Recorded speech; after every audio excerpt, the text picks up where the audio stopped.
Hello good morning friends. आज के इस वीडियो में हम लोग बात करेंगे कि बीएड का सिलेबस क्या है। जितने लोग मुजफ्फरपुर यूनिवर्सिटी से इस बार बीएड कर रहे हैं उन लोगों का एडमिशन होगा, उसके बाद सिलेबस की बात आएगी जिसकी चर्चा हम लोग इस वीडियो में करेंगे। तो ये मुजफ्फरपुर यूनिवर्सिटी का सिलेबस है जिसको आइए हम लोग देखते हैं। सबसे पहले हम लोग देखेंगे कि बीए पार्ट 1 का सिलेबस क्या है।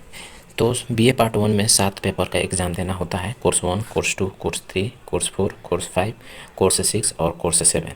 इसके बाद ईपीसी 1, 2 और 3 का एग्ज़ाम कॉलेज में होता है, यानी कि जिनका एडमिशन जिस कॉलेज में है उसी कॉलेज में ईपीसी 1, 2, 3 का एग्ज़ाम होता है। एग्ज़ाम के तौर पे असाइनमेंट जमा करना रहता है और 1-2 सवाल इंटरव्यू पे जैसा पूछा जाता है कुछ कॉलेजों में, और कुछ में नहीं भी पूछा जाता है, तो सिर्फ अटेंडेंस बना के और उसमें प्रेजेंट दिखाना रहता है। तो इस तरह से पार्ट 1 का ये सिलेबस है जिसमें हम लोग जानेंगे कि कौन सा पेपर कितने नंबर का होता है। तो कोर्स 1 जो होता है चाइल्डहुड एंड ग्रोइंग अप, ये 80 नंबर का थ्योरी होता है इसमें और 20 नंबर का प्रैक्टिकम होता है, यानी कि टोटली ये 100 मार्क्स का होता है। ऐसा ही कोर्स 2 जो है कंटेम्प्रेरी इंडिया एंड एजुकेशन, ये भी 80 मार्क्स का थ्योरी का एग्ज़ाम होता है और 20 नंबर का प्रैक्टिकम होता है, यानी कि टोटल 100 नंबर का होता है। कोर्स 3 की बात करें तो लर्निंग एंड टीचिंग होता है और ये भी 80 मार्क्स का होता है थ्योरी और 20 मार्क्स का होता है प्रैक्टिकम, यानी कि 100 मार्क्स का होता है। Course 4 language across the curriculum, ये 40 नंबर का थ्योरी होता है और 10 नंबर का प्रैक्टिकम होता है। तो इस तरह से कोर्स 4 50 नंबर का होता है। इसके बाद है course 5 understanding disciplines and subject, ये भी 40 नंबर का थ्योरी होता है और 10 नंबर का प्रैक्टिकम होता है, यानी टोटल 50 नंबर का होता है। इसके बाद कोर्स 6 है जो कि जेंडर स्कूल एंड सोसाइटी नामक सब्जेक्ट है, जो कि 40 नंबर का ही थ्योरी होता है और 10 नंबर का प्रैक्टिकम होता है और टोटली 50 नंबर हो जाता है। इसके बाद कोर्स 7A की बात आती है। तो कोर्स 7A जो बच्चे ग्रेजुएशन में जो ऑनर्स पेपर रखते हैं उसी सब्जेक्ट को पढ़ा जाता है इसमें, इसीलिए लिखा भी गया है pedagogy of A school subject part 1, यानी कि 7A में अगर किसी का ऑनर्स में हिस्ट्री है तो इसमें हिस्ट्री का पेडागोजी पढ़ना होता है, उसी से रिलेटेड ये सब्जेक्ट है। ये भी 40 नंबर का एग्ज़ाम होता है और 10 नंबर का प्रैक्टिकम होता है। तो इस तरह ये भी 50 नंबर का होता है। इसके बाद है ईपीसी 1, ईपीसी 2 और ईपीसी 3। तो ईपीसी 1 में reading and reflecting on test, ये 50 नंबर का होता है टोटली, जिसमें 40 नंबर का थ्योरी होता है और 10 नंबर का प्रैक्टिकम होता है। इसके बाद है ईपीसी 2 जो कि drama and art in education है, ये भी 40 नंबर का थ्योरी है और 10 नंबर का प्रैक्टिकम है, यानी कि टोटली 50 नंबर का। और वैसे ही ईपीसी 3 जो होता है क्रिटिकल अंडरस्टैंडिंग ऑफ आईसीटी होता है 40 नंबर का और 10 नंबर का प्रैक्टिकम होता है। तो इसमें हम लोग को एग्ज़ाम देना रहता है 7 पेपर का ही।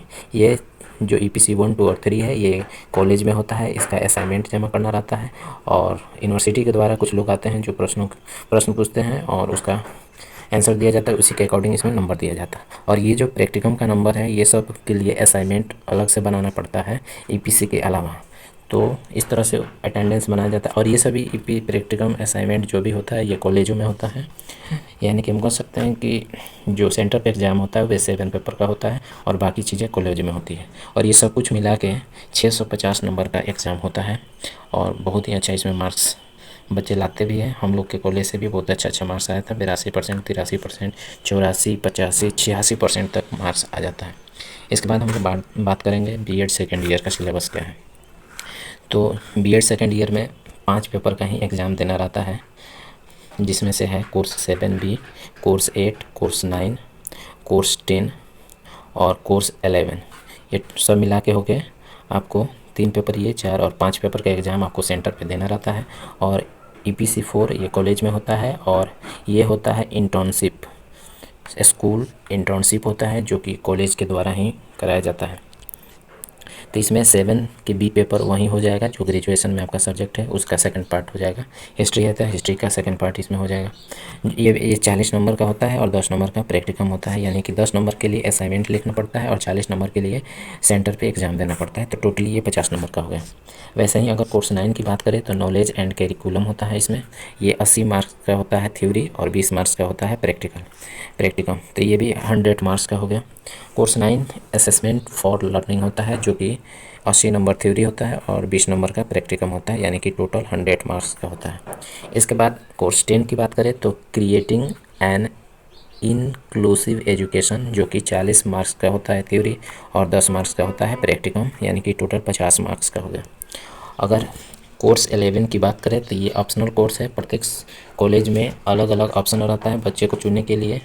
तो ये एग्ज़ाम फॉर्म भरते समय सेकंड पार्ट का उस समय डालना रहता है कि आपको कौन सा सब्जेक्ट लेना है। इसमें 5-6 सब्जेक्ट दिया रहता है, उसी में से एक सब्जेक्ट चुनना होता है। ये भी 40 नंबर का होता है थ्योरी और 10 नंबर का प्रैक्टिकम होता है।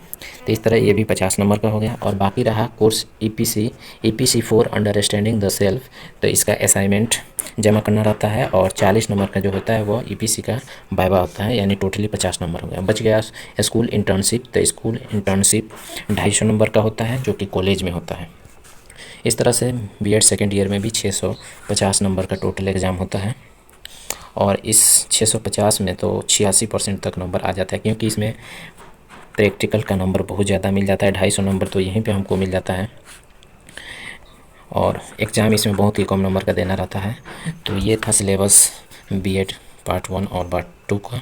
आप लोग का ये वीडियो कैसा लगा कमेंट करके ज़रूर बताइएगा। धन्यवाद।